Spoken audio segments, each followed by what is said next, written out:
here, so we'll start with that. So my name's Dave Waddington. I'm the director of the director of the Center for the Study of Learning and Performance, which is called the CSLP for short.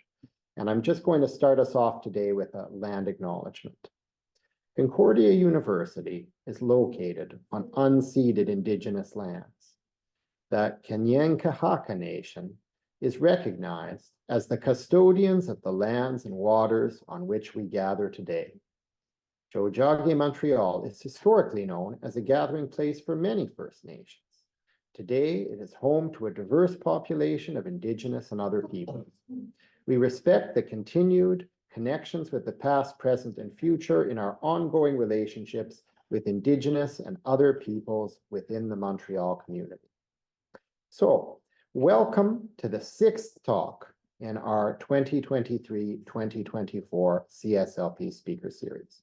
If you would like to know a little bit more about what our research center does, I'd invite you to visit our website, where you'll find dates and times for more events like this one. I'd also urge you to follow the CSLP on Twitter and on Facebook, right? Because then you'll get all of the latest and greatest updates for the many wonderful events that we do. Like we had an event today on plurilingualism as well. So like, you know, if you didn't want to know about humility, you would have found out about plurilingualism. In fact, you still can. It's still going on, right? Maybe you're on the wrong Zoom, but I doubt it.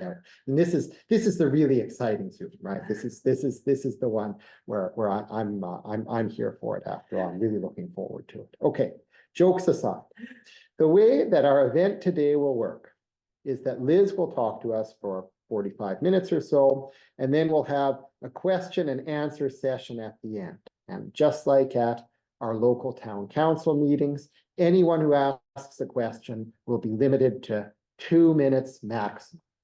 Okay, it's a whole controversy in my town about whether you can ask more than one question at the town council meeting, but I assure you that here you can actually ask more than one question. So don't worry, as long as Liz is all right with that. So Liz Jackson is professor and assistant dean of research in the Faculty of Education at the University of Hong Kong. She is editor-in-chief of Educational Philosophy and Theory and a fellow and past president of the Philosophy of Education Society of Australasia. Liz has published broadly in philosophy of education, global studies in education, and citizenship education. Over time, in Beyond Virtue, The Politics of Educating Emotions, published by Cambridge University Press, and Emotions, Philosophy of Education in Practice, published by Bloomsbury just this year, in fact. She has focused more on comparative and cross-cultural moral philosophy. Today, Liz is going to be discussing humility, confidence, and knowledge, East and West. And I'm looking forward to more. I think this is a wonderful topic, and I'm delighted to welcome Liz Jackson. Come on up, Liz. Thanks.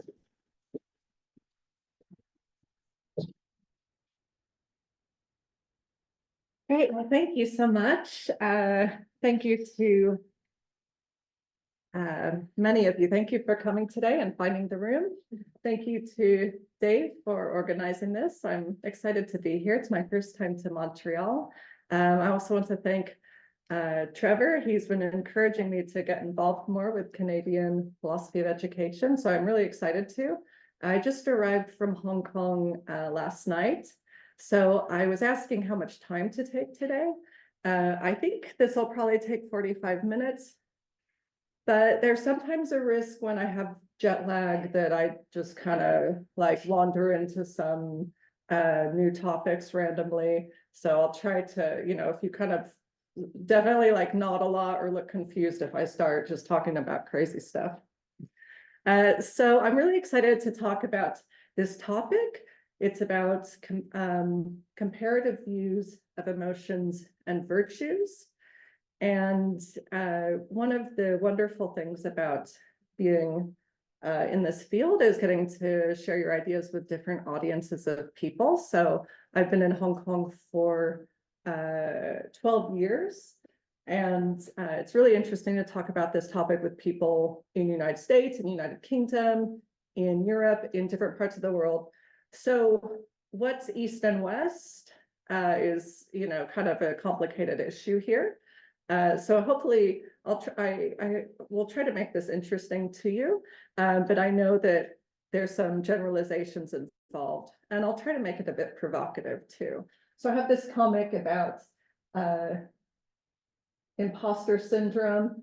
It's common among people in authority positions and of course actual phonies. So this topic of humility, it's kind of expanding into a lot of different directions related to confidence, insecurity, and what is knowledge.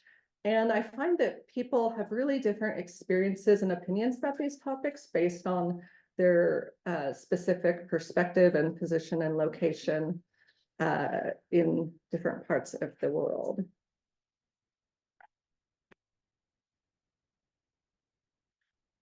So to open up, I just have a question for you. When you are in a classroom teaching and you're discussing a controversial issue, maybe you're discussing something like racism or Indigenous issues or sexual identity issues, something that's a sensitive topic and a complicated or controversial topic potentially. What are the kinds of things that you would like to hear students say if you're the teacher in the classroom or if you are a professor teaching? What would you like to hear a student say in this situation? These are some examples of some of the kind of responses which have been analyzed for what they say about people's knowledge and their confidence and humility. I'm so shocked, I had no idea this is happening. Isn't this just one side of the story? This is just my opinion, but here's what I have to think. We have to do something about this situation. Not being sure, sorry, I'm learning, I need more time, give me more time to think about this. Or I know all about this. So which of these answers do you think, you don't have to say it, but just think in your mind, which of these answers do you think, oh, that's a good thing to say, or that's a bad thing to say? Well, what do they mean when they say these things? And what about the student who doesn't say anything? Is everyone supposed to say something? Is everyone supposed to contribute to the discussion? Is there something wrong with not sharing your view or telling other people how you feel about this issue? So today I'm going to discuss what I have been working on as a comparative view of virtues. And that's kind of the bigger project that I wanted to share with you about. Then going into some of the kind of fresh ideas I have about humility, knowledge, and confidence. And I'll mention, of course, some challenges and limitations so that we can have an interesting discussion and you can help me identify the many other challenges and limitations that I might not have thought about yet. Dave mentioned kindly in the introduction, so I've been working on the topic of a comparative view of emotions and virtues for some time. So one project which I spent a lot of time working on thinking about this, which I'll share some of the basic ideas from, is from a book, Beyond Virtue, The Politics of Educating Emotions, which I published a few years ago. And then I wrote a similar book, but this is a bit more practical. I think this book is trying to be very academic and talk to virtue ethicists and philosophers of education who want to think about things really philosophically. Then I worked on this project, which is in a new series by Bloomsbury about philosophy of education and practice, which is dealing more with like, what's the point about talking about emotions in philosophy of education for educators? And I just took this picture today from Canada. So these are the Canada prices. It's coming out in a few days. So you can grab it or just request it for your library if you're interested. In these works, I discuss three perspectives on virtues or emotions, or sometimes I call it emotional virtues, depending on what exactly we're talking about. There's a psychological perspective, a philosophical perspective, and a political perspective. The psychological perspective is, I think, the dominant framework in educational research. I think psychological views in general are very popular. And this is in part because psychological views are supposed to be helpful and instrumentally useful in education. So the psychological view is that we have today what will be called academic emotions. This will be like curiosity, open-mindedness, resilience, persistence.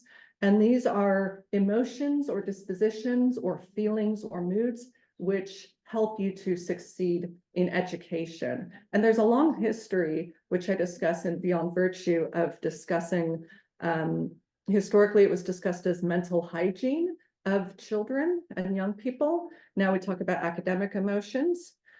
And from a psychological view, the focus is the individual, and there's kind of a sense that there's the individual and then there's this greater structure of society, and the individual needs to gear their emotions to fit into that larger social structure.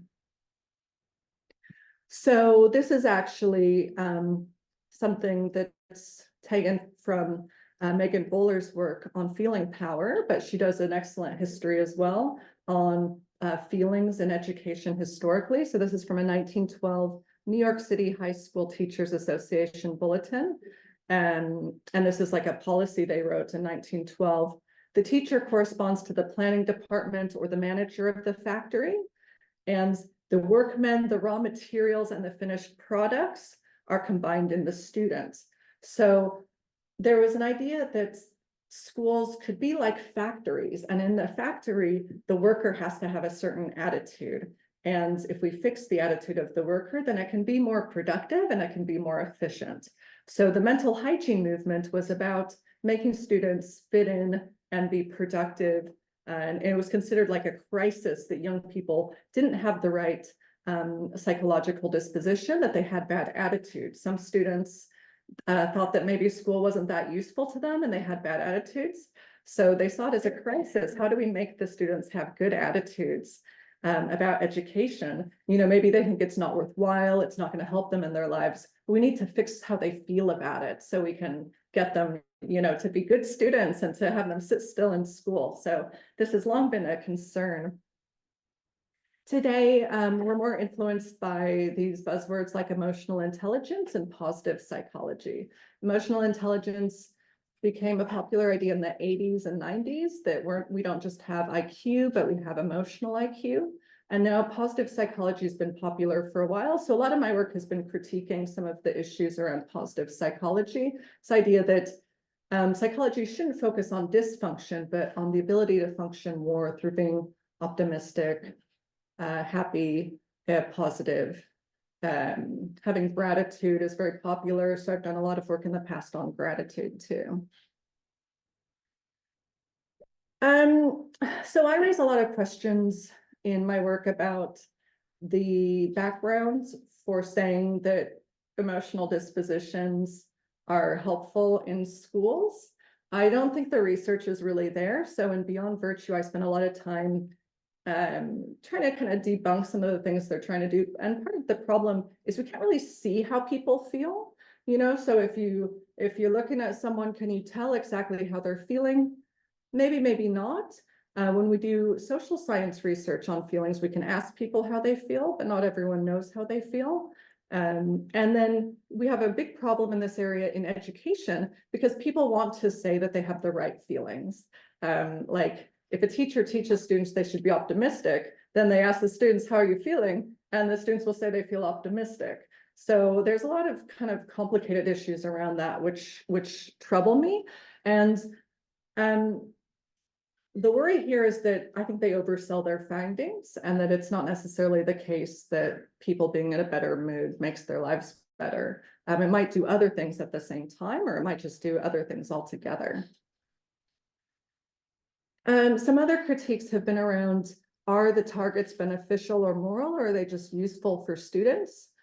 So you can be a grateful, you know, you can be a grateful student or a grateful family member, or you can be a grateful murderer, you know, or a grateful terrorist or something, right?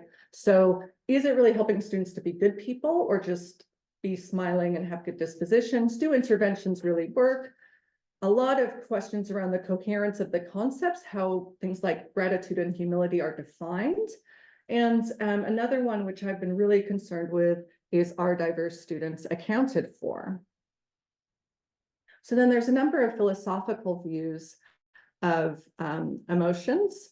And in my work, I've looked at a range of them and how they look at emotions and how they look at virtues. And there's, just a huge body of work here to consider. And for my purposes, I'll just say a little bit about virtue ethics and some of the Eastern views, Confucianism, to show how there's really a somewhat different view of emotions from this perspective.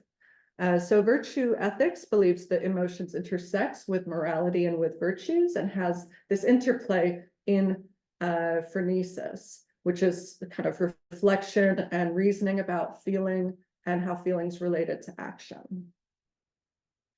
Virtue ethicists today believe that we cultivate virtues through instruction, through asking for emulation and habituation. So we tell students to be grateful. We tell children to say thank you. We tell people that they need to feel these feelings and then they should practice them and maybe habituate them. And there's been an interesting link in a lot of the work between virtue ethics and positive psychology. So this is something I spend a lot of time examining. So this is just one example. This is from the Jubilee Center for Character and Virtues.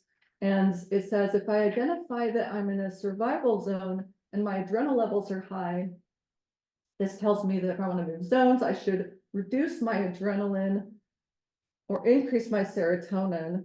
Okay, how do we do that? Time with good friends, seeing something funny. So if I change my behavior, I can change my mood. So there's this interesting connection between psychological views and these virtue ethics views today. And this idea that we just know what we're feeling and then we change what we're feeling and then we become better people, and that feeling the right feelings will help us to be better people.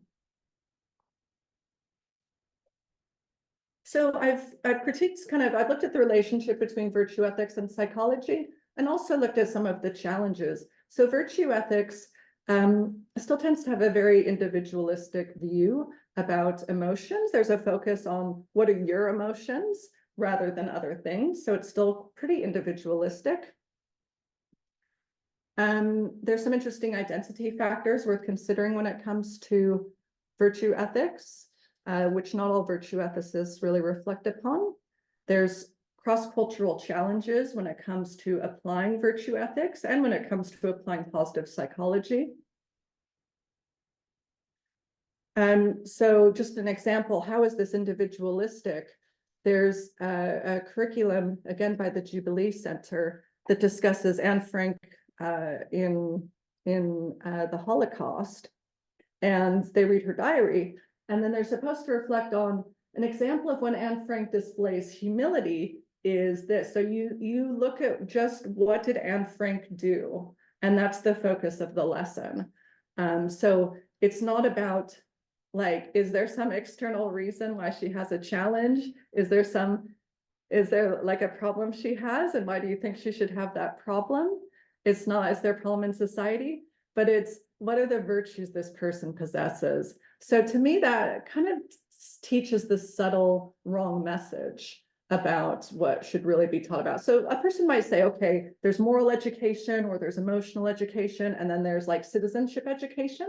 But a concern is that in a lot of places, this kind of focus on the individual is taking away from a citizenship education where people actually study like historical events and events that are happening as events to study them politically. So a political perspective is obscured here, right? And not every curriculum is going to do everything, but I think it's a bit odd to suggest that we should just look at Anne Frank's personal choices when we look at Anne Frank. I think it's not really what we want to do.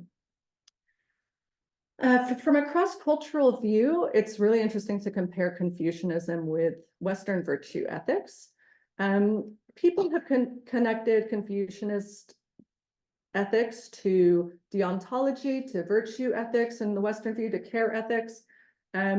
And from a Confucian view, you're interested in situations, you're interested in principles, and you're interested in roles and relations.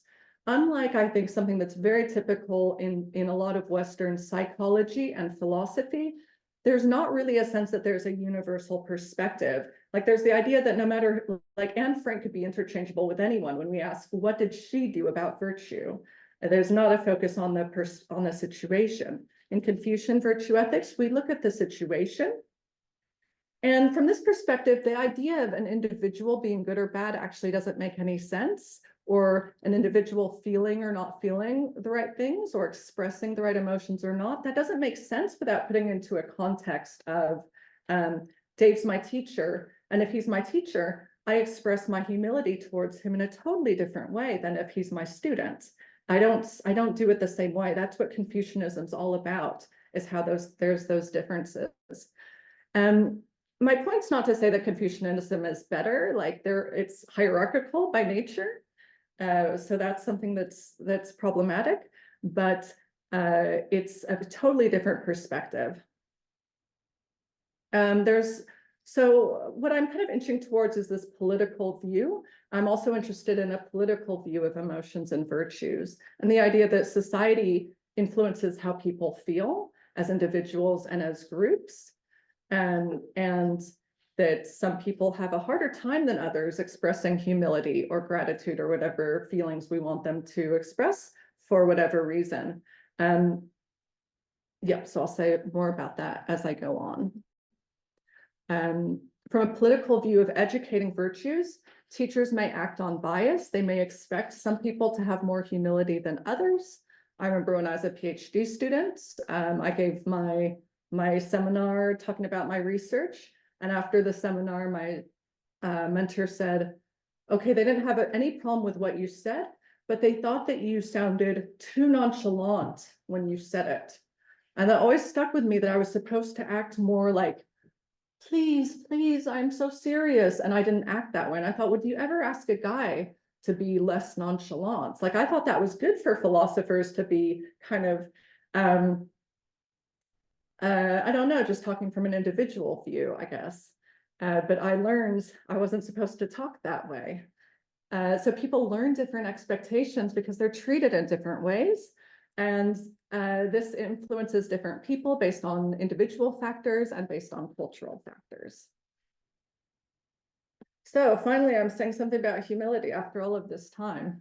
What does this have to do with humility? Humility, we know that it is the recognition of one's limitations and particularity. It's become popular recently in Western thinking. Today a lot of people are discussing it, and I think 20 or 30 years ago, there was not very many people discussing it in Western philosophy or psychology. It's believed to increase tolerance of difference, for one. I find in the Western literature, there's discussion of cultural or civic or intellectual humility. I find that really interesting. There's also discussion of epistemic humility. I think because I've been living in Hong Kong for so long and thinking from a different perspective for so long, it seems strange to me to say intellectual or cultural or civic, but I would say certainly there's different situations of humility. So maybe it's a good thing to think about it in terms of different situations.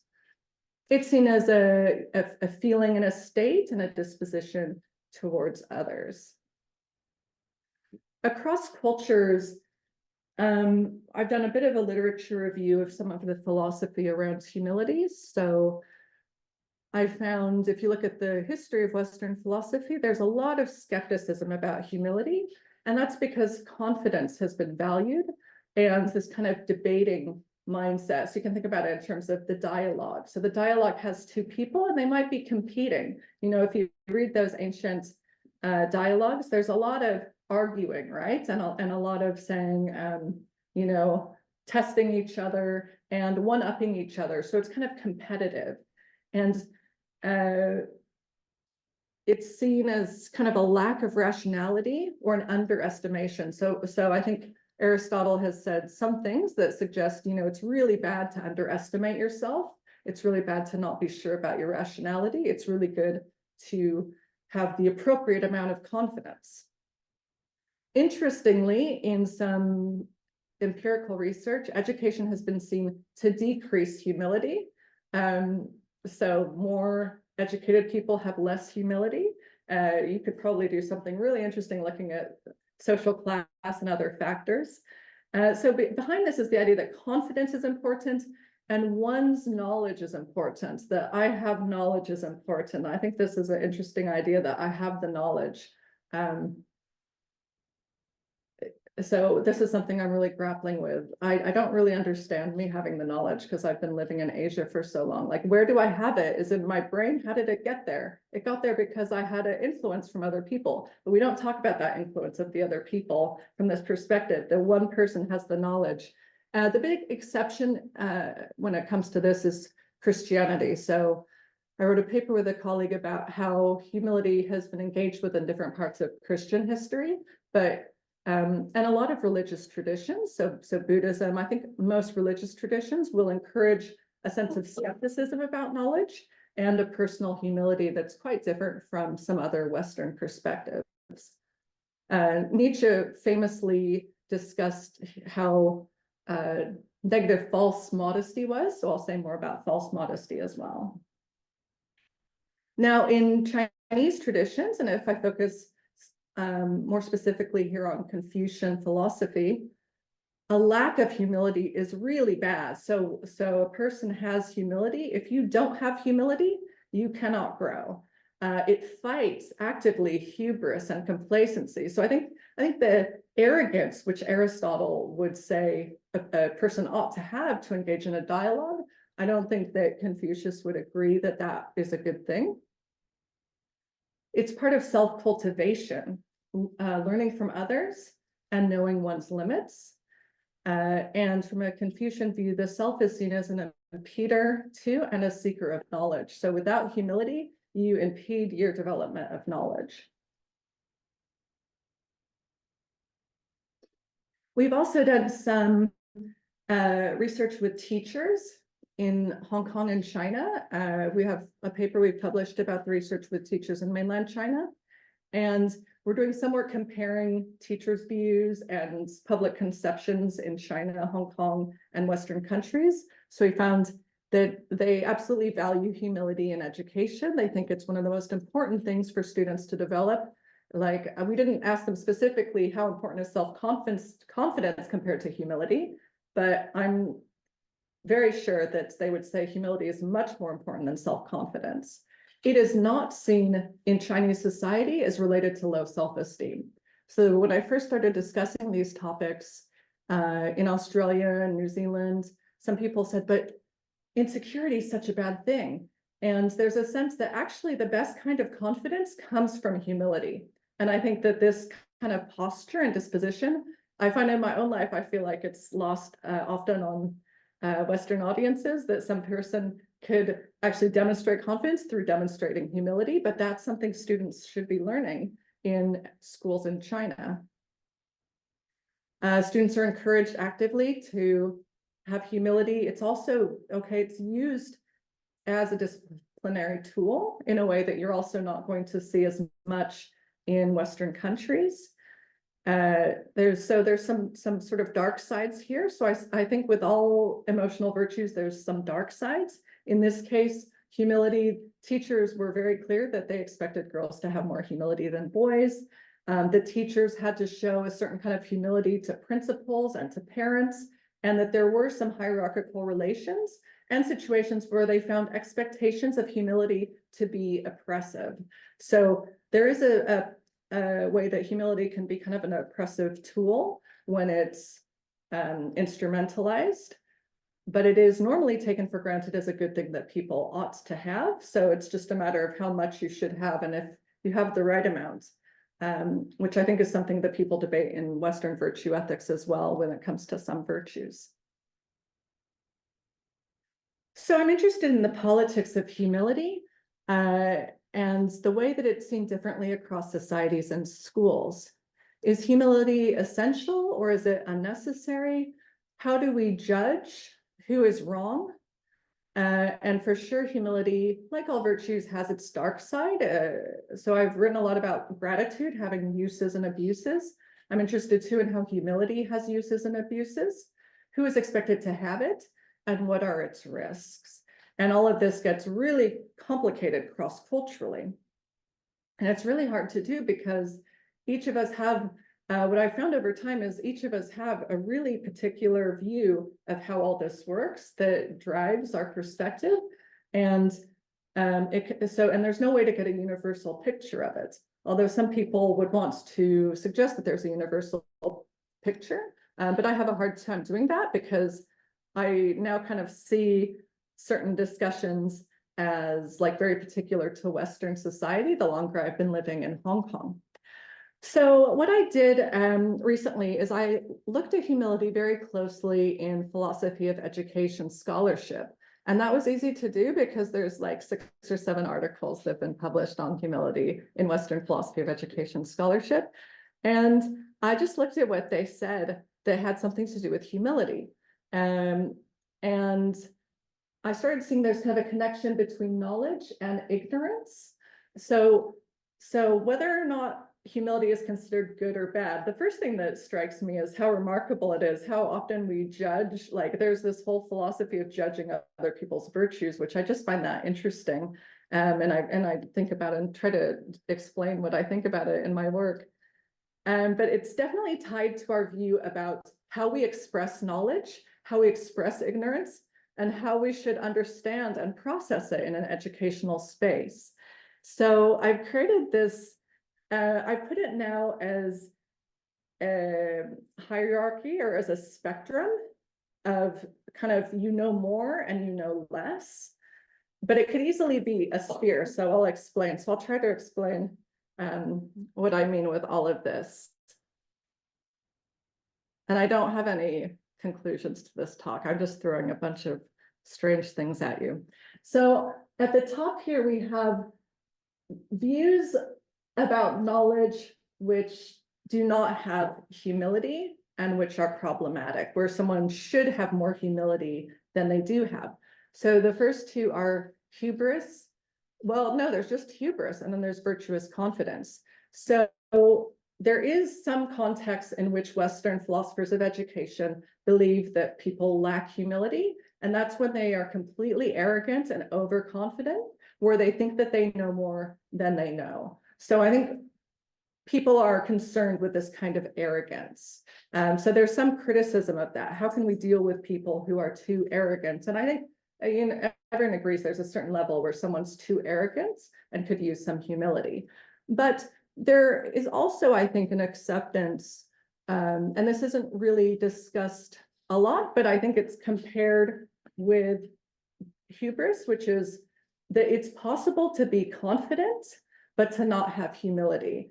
And I want to hold space for this idea because I'm not sure that it would actually work from where I live in Hong Kong or in China. I think actually, even when you're totally confident, you should have some humility. Even so, it's very normal. The president of the university, the dean of the faculty, like they would never take, if they won an award, they would never say like, I won this award because I did a good job. Thank you so much for recognizing me. They would say, someone else did this. I received gifts from other people that brought me to this point. There's no point where they would say, I thought this, I knew this, I did this. But I think in a lot of Western educational scholarship, there's this idea that it's good for a young person to take pride in themselves, right? The idea, and that's sort of the idea of confidence. They should be proud. They should feel like, I did it. So there's no humility, and that's actually a good thing. But that is not really a category that exists in Hong Kong and China. Okay, then, so those are the confidence, the knowledge views, or the views of knowledge. So then there's views that are more ignorant, which philosophers of education and other educational researchers also have problems with. So the other side of hubris is bad ignorance. So this is where I said it could actually be a sphere. The worst thing is if you know nothing. So bad ignorance is that you shouldn't like just know nothing. You should try to not be willfully ignorant. You should try to learn something. I think we all can take that for granted universally, but that's one kind of situation someone could be in. From a Western perspective, there's also imposter syndrome, where one wrongly underestimates their knowledge. And I find imposter syndrome a really interesting concern.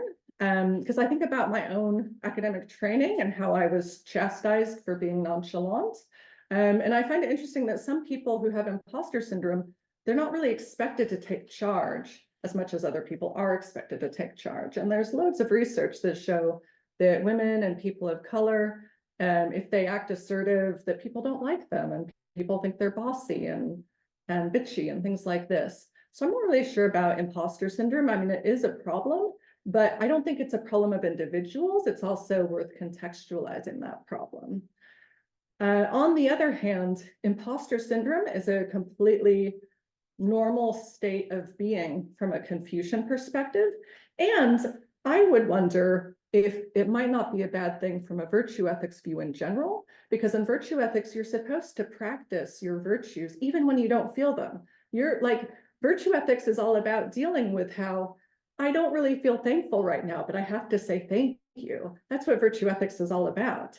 So I guess it's not quite about imposter syndrome, but when it comes to Hong Kong, okay, like maybe I don't feel humble, but I'm trying to act humble. Anyway, so this is quite standard. So this is different from the imposter syndrome case, but you could imagine someone, you could imagine me. I have gotten accused of having imposter syndrome sometimes, and I wonder if it's not just that where I live, it would be considered inappropriate for me to not demonstrate a certain kind of humility and have a certain attitude. Like, again, like I said, it's very normal for professors and distinguished people to be like, oh no, I'm just nobody. Confucius said that he learns the most from children and from his enemies. As a very old man, he said he learned from children. And so he didn't have imposter syndrome because he was Confucius. But it depends who you are, right? Like, how do you know if someone has imposter syndrome or not? So I find that to be quite interesting. This is related to two other interesting dispositions which have been reflected on, which I call strategic ignorance and false modesty. So strategic ignorance is something a lot of philosophers of education have concerned themselves with for many years. Barbara Applebaum, Chris Mayo, Kathy Hitton, and many others have focused on this strategic ignorance, which is, I had no idea there was this problem. I'm just learning about it. Is this true? Is racism really a problem? Is there really homophobia? I don't really know about it. I need it to be explained to me more. And the argument here is that they're pretending they don't know, because if they would know, they would feel complicit and guilty in a situation they benefit from. So I'm often on these gender committees at my university, and the senior management of the university asks to report on like the sexism statistics. And every 3 years, we explain to them that all the men are all the full professors are men and all the assistant professors are women, and there's something funny going on here. And we show them data and statistics and facts and numbers, and they've been the same since 1989 or something. And every 3 years they say, I didn't know that. Can you send me this information? And it helps that they change who the leaders are of the universities every 3 to 5 years for this as well. So they didn't know. How were they supposed to do anything? Send them the information. Then 3 to 5 years later, what's the situation now? But they didn't do anything before. So this is strategic ignorance, which this is irritating. But again, from a virtue ethics view or a Confucian view, I would strive to have strategic ignorance in order to learn things all the time. You might say something to me and I might know what you mean, but I might say, can you explain? I don't understand, because I want to learn more information that way, right? So it depends what the situation is, whether strategic ignorance is strategic. The question is, what is a strategy for? That's a different question, but it's not bad to be strategically ignorant. Depends what the reason is. And a slightly different shade of this is false modesty. So false modesty will be hiding your knowledge to influence others. So this is why Nietzsche didn't like false modesty. He said, be careful of it. And Chris Mayo has a recent paper where she is very careful to distinguish modesty from humility. And she says there's this good kind of humility, but then there's this bad kind of false modesty. So there's this sense that you're deceiving someone and you're tricking them. or that you're being self-deprecating. And when you're self-deprecating, this is seen as bad because you're trying to make people feel a certain way about you in order to get on their good side. So then self-deprecation is considered deceitful or dishonest. Again, the question is, what's the purpose of the dishonesty or the deceit? So from a Confucian view, false modesty is essential. And when people don't have false modesty, when the most important person in the room, who everyone knows shouldn't be modest, if they don't have false modesty, it's seen as there's something wrong with them. They're not very nice. They don't have a good moral disposition. So again, it sort of depends on the context. I find it interesting here. I think there's a concern in Western context with this being deceptive. But again, from a virtue ethics view, we don't always feel exactly what we express anyways. Sometimes we kind of push ourselves into a different space. And often we encourage students and people to push themselves into a different space to learn things. So when is that seen as a naughty deception, a selfish, self-centered deception? And when is that seen as a good practice of learning from other people?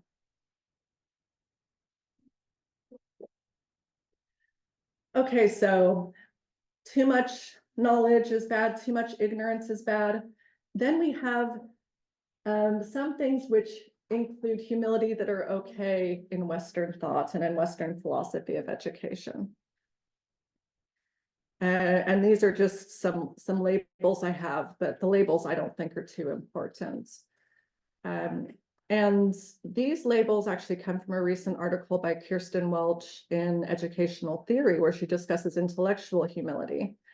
And here she discusses intellectual humility as something that students should have, where they test out their knowledge claims. So if you're discussing something, a student should say, well, here's what I know. And they ought to say that in order to test it to another person. And she distinguishes this from what she calls a kind of relativism. And she says, if a student says, this is just my opinion, but they're not really claiming the knowledge and the ownership. And in doing that, they are avoiding debate. And they're also foregoing the opportunity to have their view challenged because they're saying, this is just my opinion, right? So everyone's entitled to their opinion. So it sounds relativistic. Again, from a Confucian view, this doesn't make much sense. And again, here it's interesting that if you say this is just my opinion, it's like some kind of deception or evasion, because the idea is that you have a knowledge. But from a Confucian view, I just think that this distinction. Okay, so we had some technical difficulty. The computer just stopped, and then we've just started. So if you're still here, thank you very much for your patience. I was just discussing the difference between intellectual humility and relativism, and this idea. What I found really interesting, and all these philosophers of education I'm talking about are people I really admire, by the way, Chris Mayo and Kathy Hinton and Barbara Applebaum. I had a conversation with Kirsten Welch about her work because I found it really interesting.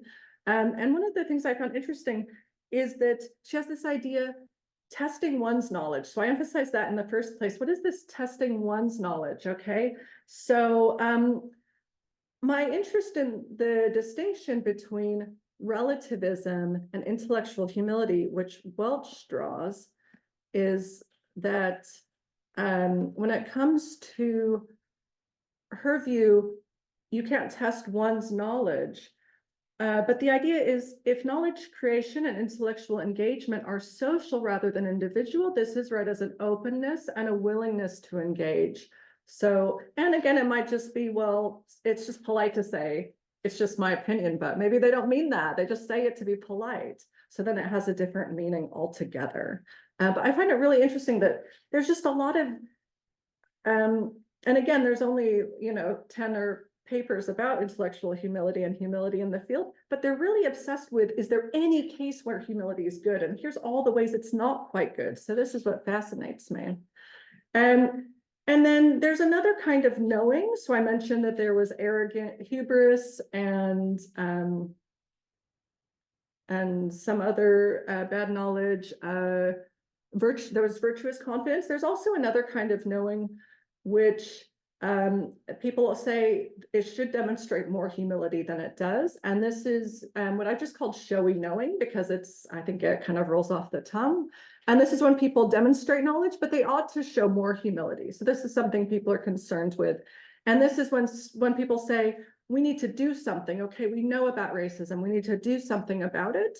And there's a lot of caution. Okay, don't be that confident, because you're not going to be able to learn more if you're that sure that you know everything about it. So how do we know when confidence is virtuous and knowledge is good enough? And how do we know if we ought to know a bit more? And this is the context in which Chris Mayo has written about humility being a good thing, is when it comes to gender pronouns. She says that there's such a concern with being correct that people are foregoing the opportunity to learn about the complexity and fluidity of gender and gender pronouns, because they're just jumping to, and it becomes its own kind of new binary or its own kind of new logic. And from some people's perspective, that's not the point of having pronouns, and the point's to kind of open up new possibilities. But she sees people, so there's this sense that people are diving into knowing, diving into certainty as a moral characteristic, when they ought to be more humble to show their knowledge more. Okay, so I am beginning to wrap up.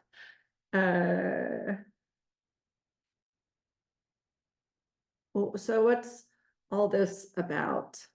And I try to pin myself here again, and then make this smaller. So I have this spectrum. So I mentioned these perspectives on knowing things that are important or complicated or controversial or moral, right? And so from a certain perspective, there's kind of an alignment of things, and there's an obsession with how do students reflect and express knowing and not knowing, and there's good ways and bad ways.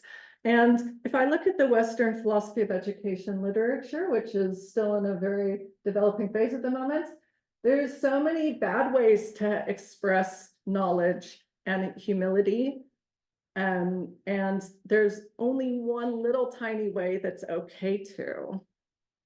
So what I find is all these ways that humility is not good, and then one way that humility could be good.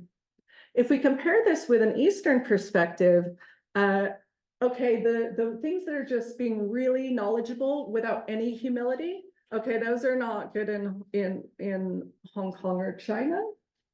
Okay, bad ignorance is also bad, but these other views, which are a bit more ambivalent and hesitant about one's knowledge and confidence about one's knowledge, there's a much bigger spectrum of positive ways to have humility from an Eastern view.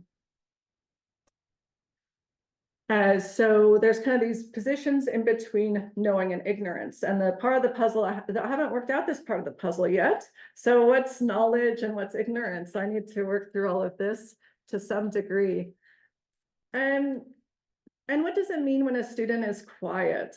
So I'm working on a paper which I'm going to call Passive Asian Students, because I do have people from all over the world ask me about their students from China or other parts of East Asia who are very quiet. And there's sort of a cross-cultural perspective on the way that students behave in different parts of the world in this cultural perspective.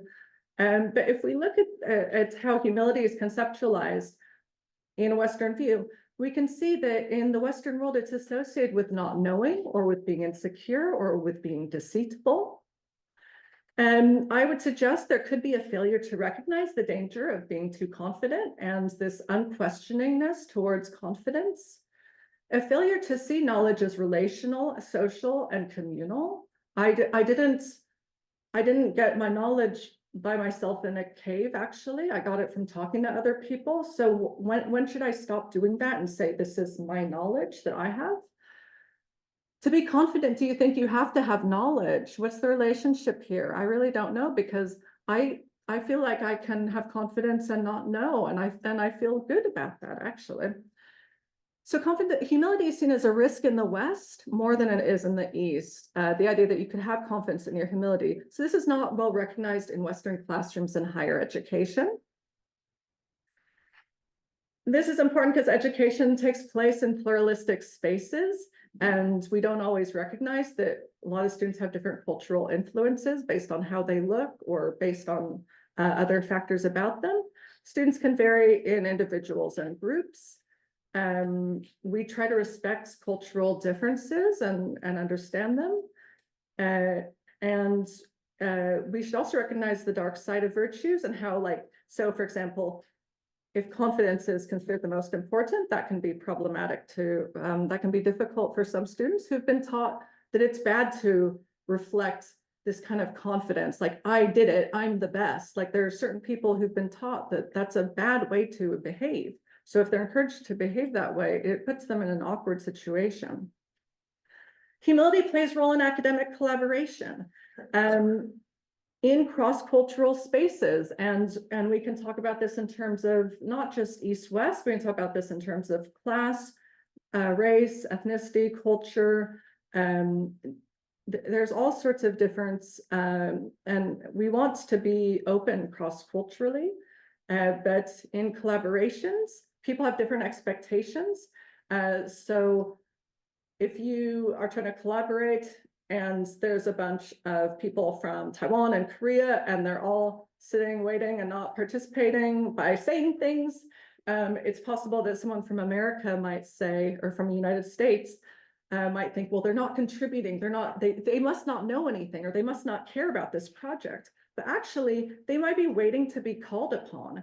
And I normally, in the meeting places I'm in Hong Kong and China, I wait to be called upon. I don't say something until I'm called upon. And then if I'm not called upon, I didn't say anything. There's not the idea that you're supposed to freely say something immediately. There's a sense sometimes that you should be called upon. So this can be seen as disinterest, or even being a free writer if you don't say anything, right? And again, think about your students. Is it free writing if everyone shares their view and they don't share their view? Intellectual pluralism in higher education. So I'm taking this work in a lot of different directions. We're supposed to have intellectual pluralism, but is internationalism westernization? If we go to these big conferences and a lot of Western-based people are saying everything and other people are not saying anything, is internationalization becoming westernization? So that's all of the interesting things I had to say. Just to note some limitations and challenges. The big challenge here is, what is East and West? Am I creating a stereotype, or am I challenging a stereotype? Like, the point here isn't all people from Asia. Like, what is Asia? I'm doing some work right now on Asian philosophy of education, where I'm interrogating what is Asia. And there's been some similar questions which I've been looking at, like, what is indigenous in the context I'm in Asia and in the Australasian sphere, because Asia is a very Western-oriented concept. It's defined from outside, and the same with East and West. So many people just hate saying East and West because of these issues. Is the point that everyone in a certain place is a certain way? Absolutely not. And I think part of why I've been drawn into this work and why I've come to Hong Kong and had a really positive career there is because of this intersectionality. There are very confident, verbose, running the room, bossy Chinese people. And I think I'm more dispositionally the kind of person who likes to sit back and listen to other people. I was saying, as we started, I love to sit back and think it's a gift to listen to other people. So some people love to talk and some people don't. Some people believe that they learn by saying things. Other people believe that they learn, and that doesn't have anything to do with East or West. But what my concern is if we don't recognize that this diversity of perspectives exists, we do assume that everyone is like that.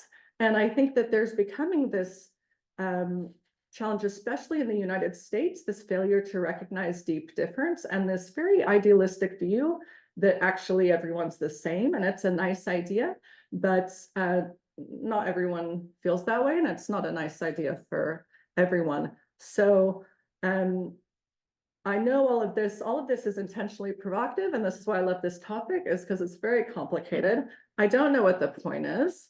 So I'm happy to, so this is kind of just throwing a lot of crazy ideas at you. And like I said before, it's my privilege to get your feedback to these ideas and see how it resonates with you or not. And thank you very much for all your time and listening today.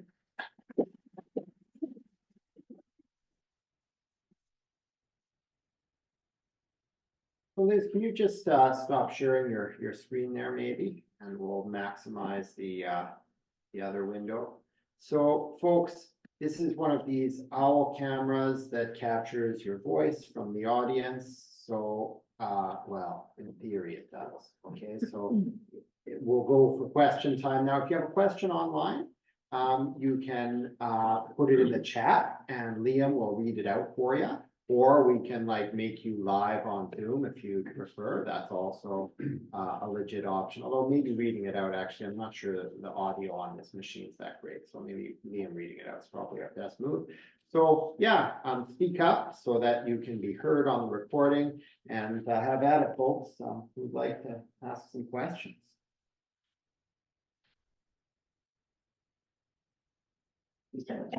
Thanks so much, Liz, for the presentation. It's really insightful. Just two things came to mind. Like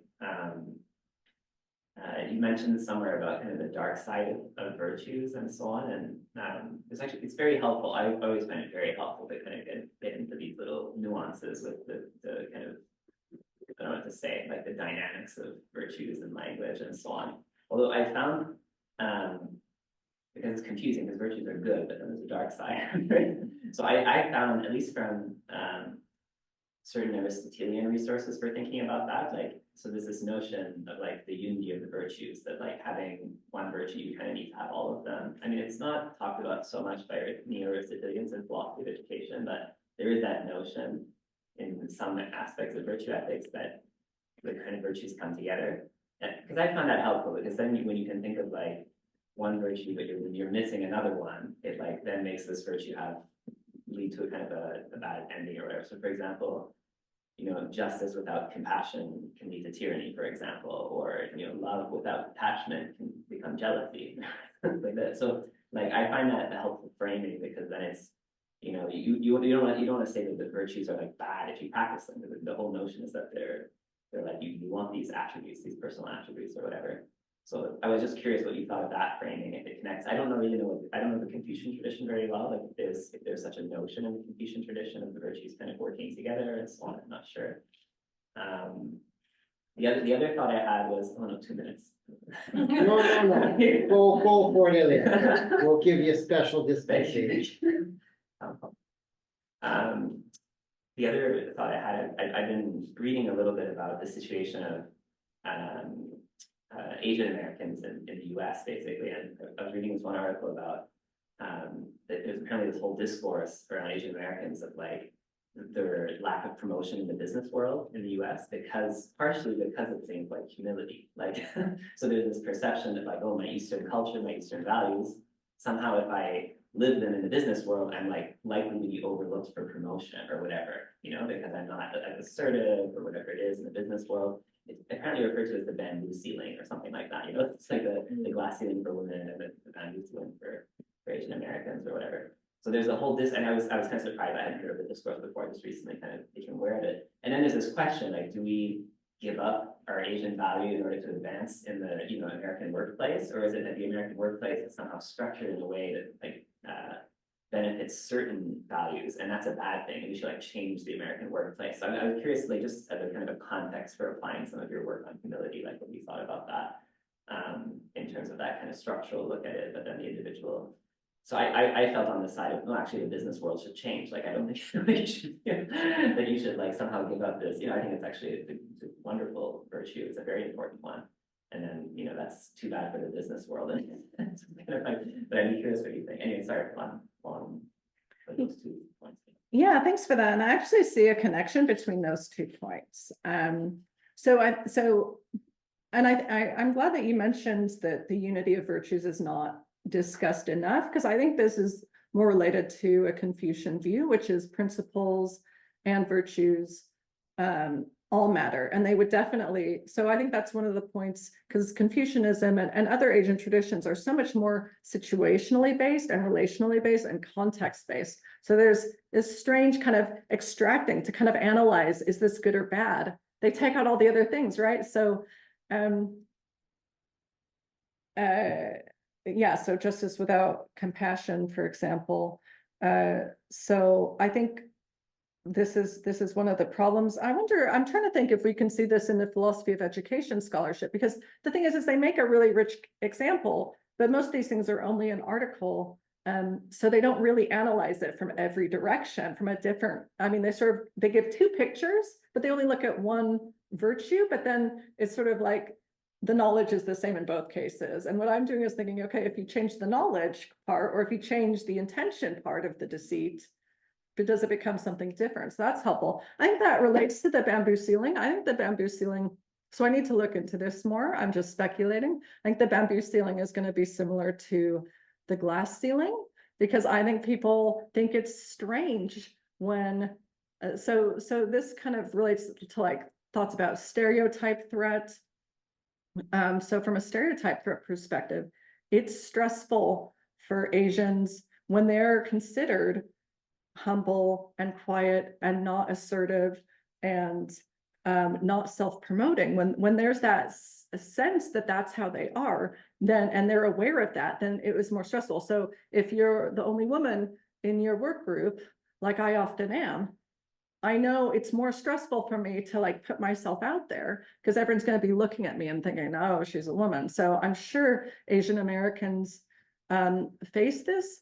And this also makes it just a lot more of a vulnerable position, because that kind of means the flip side of that is it's difficult and risky actually to act that way. And this is where I see this unity of virtues is that there's a greater context and a greater situation. So unity of virtues, I have to understand the whole situation. If you're judging someone by saying they lack self-promotion or they have too much self-promotion, but you're not looking at their identity and the situation they're in, then you're not judging it from a unitary perspective. And it's, I'd say in higher education and in politics and in so many spheres, like the Asian Americans and people from Asian countries like have knowledge is often not recognized because of different ways of expressing, but then everyone's comfortable with that too. So there's also a sense where, okay, I think some people actually think it's rude to call out the woman or the Korean because they're more shy, right? And it's easier to call, but this also kind of feeds this this tense dynamic that is difficult to work through. But the point is still that those people's knowledge, people are not learning from their knowledge, and they're not given the opportunity simply because people assume that there's like a right way to express one virtue rather than seeing the unity. Thanks. We have a question from online from Matthew Lin. Thank you for your talk.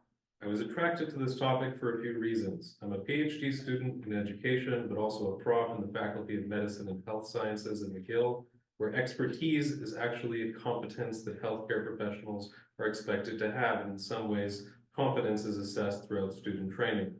My fear is that Asian students may be penalized for not displaying the competent expert persona that is actually celebrated in healthcare education and healthcare more generally. Any thoughts about the academic penalties that Asian students may be incurring in Western educational systems, especially healthcare? Yeah, this is a great question, and I think it's a little bit related to what we've already been discussing. So what's the point? So I started the talk with like, how do you judge different students' responses? Do you think everyone should talk? So when I get this question, I'm inclined to think we need to push them to assimilate and recognize the challenge of them to assimilate to this is the norm in this professional space. On the other hand, based on what we're just discussing, them assimilating might not work as well, because there might not be this perception that they're supposed to be bold actors that forcefully demonstrate their expertise in society, similar to some challenges that women face. My dream would really be, I think my dream with all of this work is actually just to create more awareness that there's not a right or wrong way to express your emotions, to be good or bad, that there's a lot more diversity there, and that someone can like look nervous but be confident, or someone can look very confident but actually be very nervous. Because I feel like there's kind of this sense that there's the right ways to express emotions, and I think there's this obsession with it in discourse, in philosophy and in educational, the right way to express emotions in certain settings. And I would just like to see us move away from that and encourage. So I would like to encourage young people, like, oh, your teacher didn't look that confident, your doctor didn't look that confident. Well, how do people express confidence? How do people express authority? Like maybe some people express it a little differently than other people. So I'm just advocating for whole scale social change. So maybe there should be like a training for patients about respecting the diversity of the doctors. I don't know. I mean, I don't know of any other good answers. So if anyone else has a good answer, let me know. Or if you come up with a good answer, feel free to share. Can I ask? Sorry, you talked about awareness. What about the relationship between humility and self-awareness? Yeah, that's a great question. Caught up in this discussion, which I'm just developing awareness of, is the importance of knowledge and the view of knowledge. So I have to get into like epistemology and this kind of discussion, because another thing I'm fascinated with, which I have written about, is in emotional intelligence and in positive psychology and in virtue ethics. This is something I think I'm against. There's a strong sense that people in all of these discourses, there's a strong sense that you need to know how you feel in order to analyze it and interact with it. I think this is really strange. And I think it sends us the message that we should always know how we feel. And there's definitely a spectrum of people having more confidence and more I don't know if it's a more awareness or a more confidence, but there is a spectrum of views on this. But people who have admitted that they don't always know how they feel have been stigmatized. Virtue ethicists and positive psychologists have said it's impossible for them to be moral. Like autistics cannot be moral because they can't identify all their emotions. But from another perspective, it's been identified that so many people don't know how they feel all the time, that most people, when they have challenges, they don't know how they feel. That's normal. So I think we really send the wrong message when we tell people that it's really important that you always know how you feel. Because that makes some people feel bad. Like some people are quite conscientious and it makes those people feel worse. So I worry about that. And this also relates in the philosophy of education literature to something I always get caught up with, is how do we know we have the right knowledge or not? And I think in that whole spectrum of like knowing or not, for a lot of philosophers of education, whether or not the response is virtuous has to do with whether they know enough or what they know is right. But how should students know that? And how does their teacher know that? So there's a lot there that needs to be worked through. I think it could take me like years and years and years, and you all can help me with it.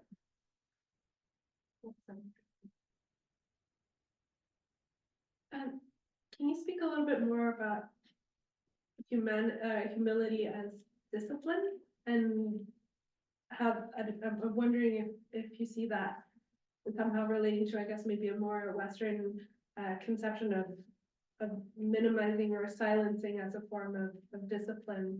And I'm wondering particularly, because you'd mentioned maybe as more prevalent for girls, then how does that work when, for instance, you're talking about a group that might be silenced or is minoritized more commonly, such as women and girls? Yeah, this is thank you for that question. I think it's a really interesting topic. I don't think there's been much work done on it.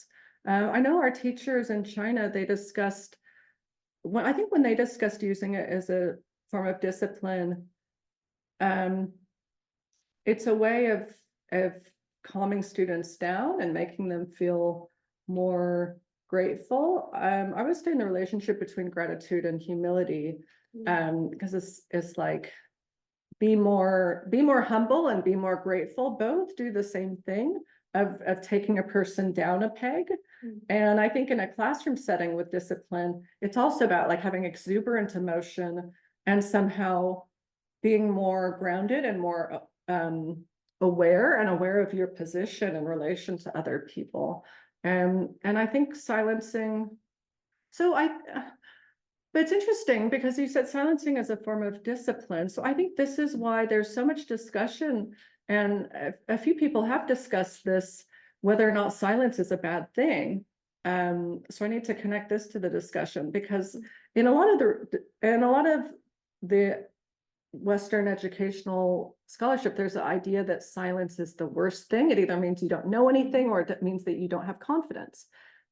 So it's interesting that then you be silent, you don't know anything. To do that would be a source of discipline, right? But if humility and silence weren't bad, then that would be the opportunity. If we said, no, you get to sit there and so you could say, sit there, don't say anything, learn from the teacher. Or you could say, you get to sit in the back, right? Like the people on Zoom, you get to sit in the back in your pajamas and just take in the information. You don't have to contribute as much. But that would be an opportunity to learn.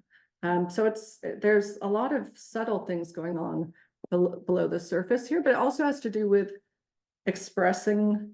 And in a Western context, it's expressing yourself, but expressing yourself doesn't make a whole lot of sense. If I learn things from other people, then I express what my teachers tell me. So there's no way for me to express myself.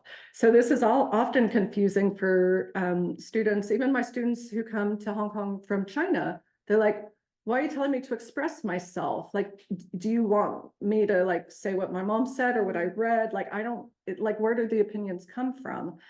So this idea that there's an authentic, genuine self that you're either squashing or not squashing is like the opposite of you have the opportunity to be influenced by others. That's a good thing. Thank you. We have another question from online from Christine. Hello, Prof. Jackson. Thank you for your talk. I'm currently a PhD student in education at McGill. I did my undergrad 5 years ago at HKU, and I took your class. My research is broadly about heritage education and Chinese diasporic experience. Based on your research on Chinese diasporic teachers, what are some of the challenges when discussing topics like confidence and humility? Well, thank you. You should put your picture up. Although if it was an undergraduate class 5 years ago, I may or may not recognize you. Well, thank you for coming. And yeah, nice to see you. So I think it's an interesting topic. The first thing that I think of right away is just that there's a professional challenge and teachers being women as well. So there's sort of intersectional challenges. I think there's challenge for women in any culture to be the confident expert boss compared to men. And I think for Asian people, there's the stereotype, there's the generalization, there's the cultural differences. All of this comes together. So whether you are Asian, so there's lots of different things that could happen if you are like very Canadian and been in Canada for a long time, but you look Asian, people could treat you a certain way for that. And so I think it's difficult for society to benefit from the perspectives and the knowledge of Chinese and Chinese Canadian and women of color more generally. And they're going to, it's interesting to think how they would teach. I'll have to think about that more in their teaching situation. So what I find interesting in all the judgments, and this is where the East-West thing becomes a bit problematic, because probably when I have these different scales and these different things, well, that's not quite as good as that. I think actually all of us have slightly different views about this. But I think if there is kind of one cultural norm and you want to promote another view, it can be challenging to be understood, challenging to be heard. On the other hand, if they can influence the school community and if different students connect with them, other students who've recently come for China or who find it strange that students are supposed to be really confident, you can, if Chinese teachers can connect with them more, then that can help them to feel like they belong. And if the teacher accepts them and respects them, for example, in Hong Kong and in Taiwan and in China, people don't always do like a big smile. So I worry about a student who they're not really encouraged. Like in America, you're supposed to be like, but you're not really encouraged to do that. Actually, in Hong Kong, if you smile like that, it's considered unserious, disrespectful, not professional. So young people, when they're like, their students, their teachers and their parents say, don't do that, right? So then they go to Canada or they go to the US and teachers think they're sullen or sad, but they're not. They don't actually recognize, like, there's crinkly eyes, there's things that you do, that those things aren't actually seen by teachers. And this can alienate the student from their teachers. And if a teacher alienates a student, this can result in that student being alienated from other students, right? So we might think that all this is very abstract, but these are things that can happen all the time. So I think this is an important reason to have a diverse group of teachers, is because the students are diverse. And I think a lot of people don't recognize all those different kinds of diversity. So I think we probably have time for one last question here as we kind of come to the end. I wonder what you think about humility in relation to disciplines or subjects.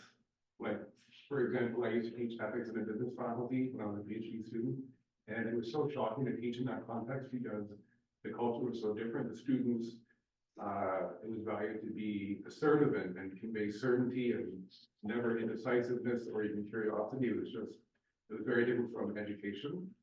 So I wonder what you think about how humility maps on a different discipline. Yeah, that's a great question. Thank you for that. Yeah, I think there's definitely a mapping. So I've been thinking about doing a project on I would love to do a project on international collaboration that compares disciplines and compares different people's experiences from different parts of the world and how they perceive the collaboration, the values of the collaboration, and the unfolding of it. And I've done a project similar to that, but just with kind of nice colleagues in my university recently. But I would definitely agree. The first thing that comes to mind is that there's the sense that the field of philosophy is harder than philosophy of education, and education's pretty nice because a lot of people have been teachers and they know that it's good to be nice to other people if you want them to learn something from you. But then philosophers, and I am friends with a lot of philosophers in Hong Kong, and I'm like, I don't want to go to your parties because you always want to argue with me, and I just want to have a nice time. I don't want to argue with people. But absolutely, that means I'm not as comfortable in that environment. I can't succeed in that environment. And I've heard philosophers of education, discuss this issue, and the gender dimensions of it as well, because it is for not, and it's hard to generalize again. For some women, it's like natural, but for other women, they feel, like I myself feel like I've been taught many times for like 15 years, you're too confident, you need to show your respect, you need to show your humility, or you need to like know your stuff and you don't know your stuff, and I win and you lose. And I'm like, no, I don't like that. And some people love that. And I think that definitely goes into success. So it has to do with what you've learned. I think it has something to do with what you look like. It has to do just who you are as a person. And I'm sure that there's certain fields that humility is more or less important. So, and it was mentioned being a doctor, being a teacher. Yeah, so I would love to do a project studying humility in international collaboration, but not just international, different cultures, maybe different religions, and also different disciplines, and see how it works out. Because definitely like, what are the virtues depends on what discipline you are too. When it like scientific knowing and not knowing is maybe different from in social science or something. So yeah, thanks for that. All right, folks, I think we've kind of come to the end of our time. So thanks, folks on Zoom, for joining us, and let's give fellows a round of applause.